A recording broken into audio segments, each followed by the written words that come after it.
ನೋಡ್ಬೇಕು, ಅವ್ರು ಪೂರ್ಣ ನೋಡ್ಬೇಕು. ಯಾಕೆಂದ್ರೆ ಎಚ್ ಕೆ ಪಾಟೀಲ್ ಬಗ್ಗೆ ನಂಗೆ ತುಂಬಾ ಗೌರವ ಇದೆ. ನಾನು ಹೇಳ್ಬೇಕಾರೆ ಜವಾಬ್ದಾರಿ ಇಲ್ಲದೆ ಹೇಳೋದಿಲ್ಲ. ಕನ್ಯಾಕುಮಾರಿಯಿಂದ ಕಾಶ್ಮೀರ ತನಕನೂ ಈ ದೇಶ ನಂದು, ಇದಕ್ಕೆ ಕಾಂಗ್ರೆಸ್ ಹೋರಾಟ ಮಾಡಿದೆ ಅಂತ ಹೇಳಿದಂತ ಮಲ್ಲಿಕಾರ್ಜುನ್ ಖರ್ಗೆ ಅವರು ಕೂಡ ಕಟ್ಕಟ್ಟಿಗೆ ಬರ್ಬೇಕಾಗತ್ತೆ. ಅವಾಗ ನಾನು ಅದಕ್ಕೋಸ್ಕರ ಹೇಳಕ್ಕೆ ಇಷ್ಟಪಡ್ತೀನಿ, ಇವತ್ತು ಈ ದೇಶದಲ್ಲಿ ಕೇವಲ ಬರಬೇಕಾದಂತ ದುಡ್ಡು ಬಂದಿಲ್ಲ, ಅದಕ್ಕೂ ಉತ್ತರ ಕೊಟ್ಟಿದ್ದಾರೆ. ಕರ್ನಾಟಕಕ್ಕೆ ಏನು ದುಡ್ಡು ಬರಬೇಕು, ಅದ್ರ ಬಗ್ಗೆ, ಅನುದಾನದ ಬಗ್ಗೆ ಎಲ್ಲವೂ ಕೂಡ ಲೋಕಸಭೆಯಲ್ಲಿ ಮೋದಿಯವರು ಮತ್ತು ಶ್ರೀಮತಿ ನಿರ್ಮಲಾ ಉತ್ತರ ಕೊಟ್ಟಿದ್ದಾರೆ. ಆ ಸಬ್ಜೆಕ್ಟ್ ಬೇರೆ. ಈಗ ನಾನು ಹೇಳ್ತಾರೆ ಸಬ್ಜೆಕ್ಟ್ ರಾಷ್ಟ್ರವನ್ನ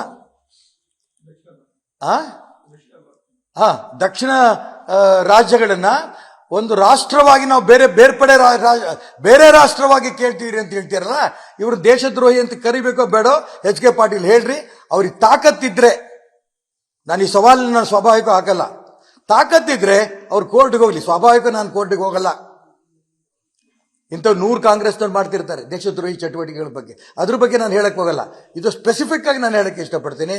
ನಾನು ಏನು ಹೇಳಿದ್ದೀನಿ ನಿನ್ನೆ ದಾವಣಗೆರೆಯಲ್ಲಿ ನಮ್ಮ ಜಿಲ್ಲಾ ಅಧ್ಯಕ್ಷರ ಪದಗ್ರಹಣ ಸಮಾರಂಭದಲ್ಲಿ, ಅದಕ್ಕೆ ನಾನು ಈಗಲೂ ಕೂಡ ಅದಕ್ಕೆ ಬದ್ಧನಾಗಿದ್ದೇನೆ.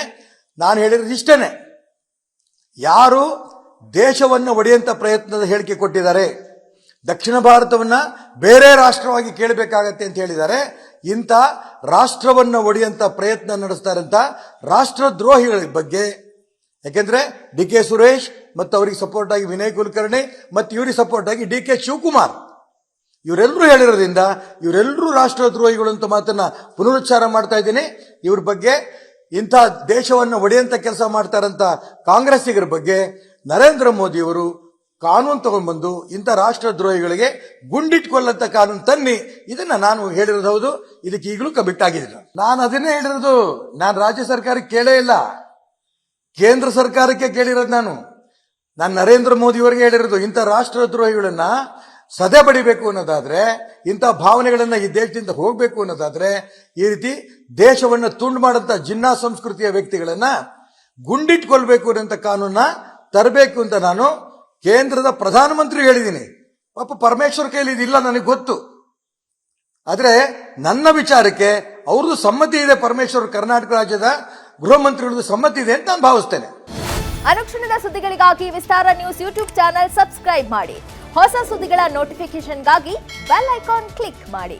ಲೇಟೆಸ್ಟ್ ಅಪ್ಡೇಟ್ಸ್ಗಾಗಿ www.vistaranews.com ವೆಬ್ಸೈಟ್ಗೆ ವಿಸಿಟ್ ಮಾಡಿ. ಅಂಗೈಯಲ್ಲೇ ಜಗತ್ತಿನ ಸುದ್ದಿ ತಿಳಿಯಲು ವಿಸ್ತಾರ ನ್ಯೂಸ್ ಕನ್ನಡ ಆಪ್ ಡೌನ್ಲೋಡ್ ಮಾಡಿ.